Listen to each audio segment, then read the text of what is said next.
मायरा हुई अरमान से नाराज। जी हाँ दोस्तों, स्टार प्लस के पॉपुलर टीवी शो यह रिश्ता क्या कहलाता है कि आने वाले ट्रैक में हमें एक बड़ा ड्रामा और बेहद चौंकाने वाला मोड़ देखने को मिलेगा। दरअसल जब अरमान घर लौटता है तो मायरा गुस्से से फट पड़ती है और कहती है, आपने गीतांजलि से शादी क्यों की? अब तो मम्मा भी हैं, फिर आप कैसे उनसे शादी कर सकते हैं? अरमान के पास इस सवाल का कोई जवाब नहीं होता। उसकी चुप्पी मायरा को और भी ज्यादा भड़काती है। मायरा कहती है, अब मैं बच्ची नहीं रही, मैं सब समझती हूँ। गीतांजलि मेरी माँ नहीं है और न ही कभी हो सकती हैं। मैं देखती हूँ कि शादी के बाद कपल्स खुश रहते हैं, लेकिन आप और गीतांजलि के बीच तो हर वक्त एक खामोशी और दूरी रहती है। आप दोनों खुश नहीं हो और सच कहूँ तो आपकी यह शादी मेरे लिए पहले ही खत्म हो चुकी है।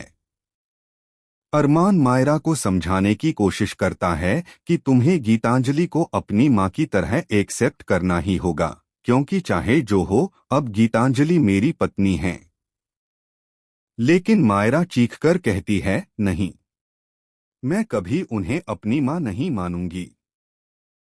दोस्तों, असली झटका तो तब लगता है जब मायरा अचानक कहती है कि उसने गीतांजलि को किसी और के साथ गुप्त रूप से मिलते हुए देखा है। मायरा का कहना है कि गीतांजलि किसी अजनबी आदमी से रात के अंधेरे में बातें कर रही थी और यह सब देखकर उसे शक हो गया है कि गीतांजलि और अरमान की शादी सिर्फ दिखावे के लिए है। अरमान पहले तो मायरा की इस बात पर विश्वास नहीं करता, लेकिन जब वह जोर देकर कहती है कि उसने अपनी आंखों से सब कुछ देखा है, तो अरमान के पैरों तले जमीन खिसक जाती है। घर का माहौल अचानक तनाव से भर जाता है। इतना ही नहीं, मायरा गीतांजलि से सीधा सीधा भिड़ जाती है और कहती है, अगर आप सचमुच पापा से प्यार करती हैं तो यह सब छुप छुप कर किससे मिल रही थीं? सच बताइए वरना मैं सबको बता दूंगी।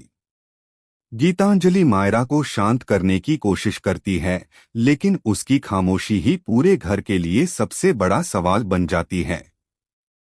अब सवाल उठता है कि क्या सचमुच गीतांजलि किसी गहरे राज को छुपा रही है? क्या मायरा का शक सही साबित होगा या फिर इसके पीछे कोई और सच्चाई छिपी है? और अगर मायरा का दावा सच है तो अरमान और गीतांजलि की शादी का क्या होगा?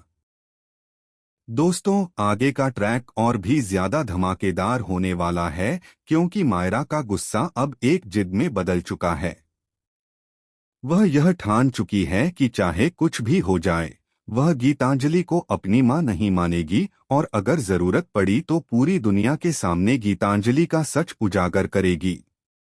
अब देखना यह होगा कि क्या गीतांजलि अपने प्यार और सच्चाई से मायरा का दिल जीत पाएगी या फिर मायरा ही घर में सबसे बड़ा तूफान लेकर आएगी। आप लोग इस ट्रैक के बारे में क्या सोचते हैं? क्या मायरा सही है या उसके शक ने सब कुछ बर्बाद कर दिया है? अपनी राय हमें कमेंट में जरूर बताइए। और हाँ, टेलीविजन से जुड़ी हर लेटेस्ट अपडेट के लिए हमारे चैनल को सब्सक्राइब करना न भूलें।